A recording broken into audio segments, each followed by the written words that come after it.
Bonjour. Conscience et absence épileptique, il s'agit d'un topo présenté au Club Conscience à l'Institut de neurosciences de Grenoble ce jeudi 20 septembre 2018. Ce topo fait partie d'un projet plus large intitulé Le sourire sans le chat, sur lequel je reviendrai après la présentation principale. L'article dont je vais parler est un article publié en 2016 par l'équipe de Hal Blumenfeld dans le Lancet Neurology, qui étudie les mécanismes de l'altération de la conscience au cours des absences épileptiques. Un petit mot sur l'évaluation clinique de la conscience. Donc en pathologie, on distingue un petit peu trois niveaux d'évaluation. La première question, le sujet est-il éveillé, c'est-à-dire est-ce qu'il présente des réponses comportementales appropriées à des stimulations.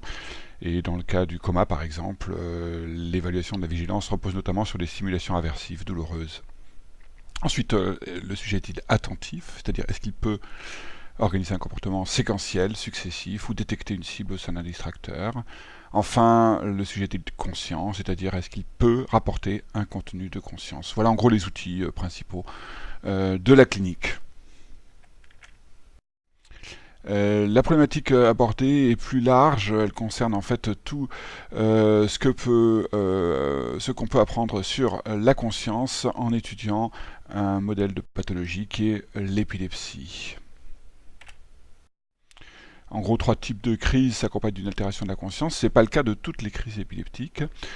Les crises tonico-cloniques généralisées, avec une perte de conscience assez durable liée à la décharge généralisée.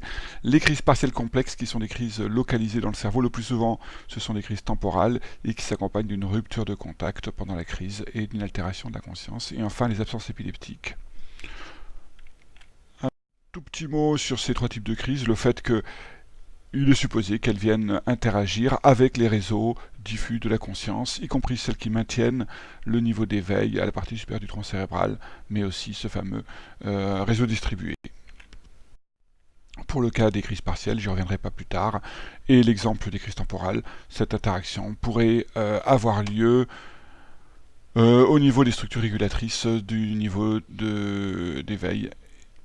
Voilà, juste pour ébaucher cette discussion, parce qu'en fait, je vais me concentrer sur un autre type de crise, qui sont les crises de type absence. L'épilepsie absence de l'enfant ou épilepsie absence juvénile qui touche l'adolescent, concerne en gros 10 à 17% des épilepsies de l'enfant et de l'adolescent. Elles sont caractérisées par le fait qu'il n'y a pas de lésion cérébrale. Lorsqu'on fait un scanner, une IRM, tout est normal. C'est une épilepsie qui est liée à l'âge, qui apparaît pour ce qui est de l'épilepsie absence de l'enfant en début d'école primaire, qui souvent disparaît avant la puberté ou pendant la puberté.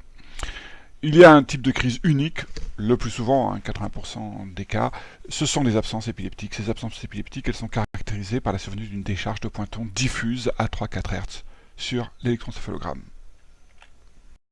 Voilà quelques exemples tirés de l'imagerie disponible sur Internet de décharge de type absence. Donc une durée de quelques secondes, au minimum 3, souvent 5 à 10, rarement 20 ou plus. Ces décharges sont diffuses, elles prédominent toujours sur les territoires antérieurs, région frontale, et elles sont à 3 à 4 cycles par seconde. Il y a une altération de la conscience pendant l'absence, avec très nettement une interruption d'activité qui est en cours. L'enfant interrompt son comportement. Les tâches verbales sont déficitaires, si on l'appelle, il ne répond pas sur le plan verbal. Tâches visiomotrices également, pas de réponse à la présentation d'objets. Auditivo-motrice, lorsqu'on sollicite, on n'arrive pas à faire exécuter des tâches motrices. Mémorisation, le sujet ne mémorise aucun des événements. Et les tâches attentionnelles, notamment le temps de réaction, sont altérées. En revanche, il y a des choses qui sont préservées pendant les crises. Par exemple, l'enfant garde les yeux ouverts. Il conserve un tonus postural antigravifique, c'est-à-dire que s'il est debout, il reste debout, il ne chute pas. Le cycle respiratoire est conservé, et souvent il y a des petits automatismes qui apparaissent, soit des actions qui sont poursuivies plus ou moins pendant l'absence, soit des mouvements qui surviennent de novo, c'est-à-dire qui n'existaient pas avant que l'absence soit présente. Alors, la question vient bien sûr du mécanisme qui est derrière cette altération transitoire de la conscience. En fait, toutes les absences ne s'accompagnent pas d'une altération de la conscience, et avec phénomène électroencéphalographique, chez un même sujet, on peut avoir une altération plus ou moins complète de la conscience. Et même chez un sujet à un autre, certains sujets vont présenter une altération incomplète ou aucune altération de la conscience. Pour expliquer ça, il y a deux théories. La première pense que c'est le même réseau de la conscience qui est perturbé de façon plus ou moins importante ou intense par les décharges, et le second fait que au sein de ce réseau, il y a des structures qui sont peut-être cruciales et qui maintiennent ce réseau attentionnel fonctionnel, et les décharges vont affecter ou respecter ces structures cibles. Alors c'est un petit peu ça que va essayer de résoudre l'article dont il va être question. Comment est-ce qu'ils vont procéder? En fait, ils vont utiliser une réponse comportementale comme indicateur d'altération de la conscience, ce qu'il appelle le Behavioral Responsiveness, BR, et étudier les relations entre l'altération de cette réponse comportementale et les amplitudes des signaux en IRM fonctionnel et en EEG recueillis pendant l'absence. Donc les tâches qui sont réalisées sont le CPT, donc on présente sur un écran des lettres, au hasard, à 1 Hz, et lorsque c'est le X qui arrive, qui est la target, qui est la cible, l'enfant doit pousser un bouton. Donc il signale qu'il a pris conscience de la survenue du X.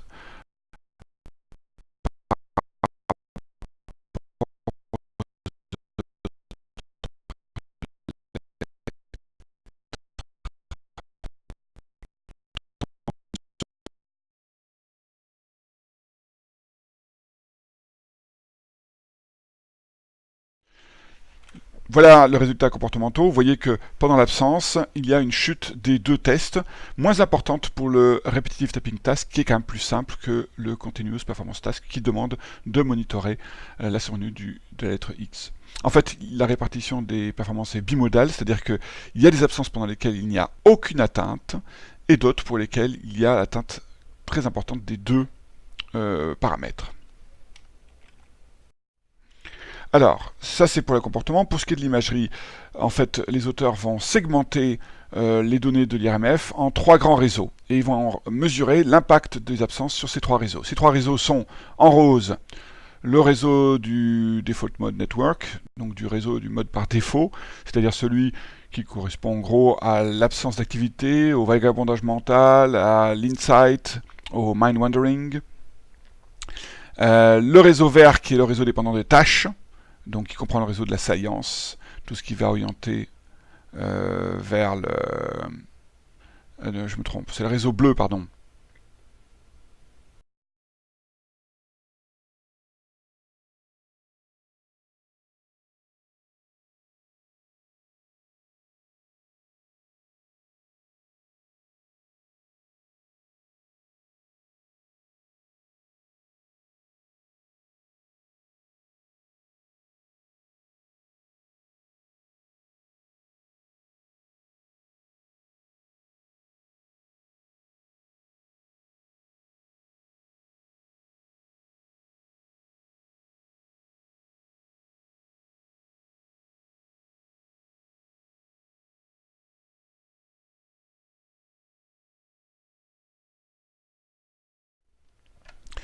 Si on compare maintenant les résultats entre ceux pendant lesquels les performances ont été maintenues, c'est-à-dire que pendant l'absence, l'enfant a continué à assurer un niveau de performance optimal concernant les tâches répétitives ou de monitoring, et ceux qui avaient une altération, vous voyez que le même réseau est affecté, mais avec une intensité nettement plus importante pour ceux qui avaient une altération des tâches.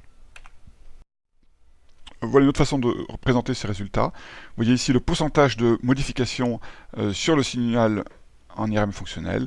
Et vous voyez que dans les 3 réseaux qui sont étudiés, il y a une augmentation significative des modifications de ces réseaux lorsque la tâche est altérée par rapport à la tâche préservée.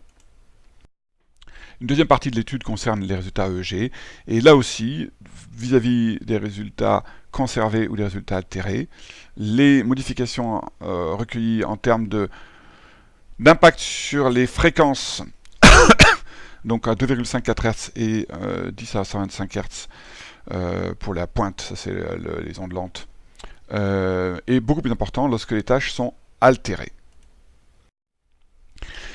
Alors, les auteurs retrouvent aussi un effet de la durée de l'absence, qui est un effet bien connu, qui est que les absences les plus longues entraînent le plus d'altération de la conscience. Là ici, la durée moyenne des absences avec altération des performances était de presque 8 secondes, alors qu'elle était plutôt de 4 secondes pour les enfants qui parvenaient à maintenir leur performance. Alors, ce que voient les auteurs lorsqu'ils comparent ça avec les données des résultats instrumentaux, est que cet effet est en fait présent dès le début. On voit là-dessus les modifications, là c'est l'IRMF, là c'est le EEG, concernant les enfants avec altération des performances dans les absences ou sans altération des performances, sont présentes dès le début. Ce qui veut dire que, en quelque sorte, dès l'initiation de la crise, les carottes sont cuites. Ce n'est pas la durée qui fait que petit à petit l'altération de la conscience va suivre des modifications physiologiques progressives. C'est dès le début que la crise est suffisamment intense pour entraîner des modifications de la conscience.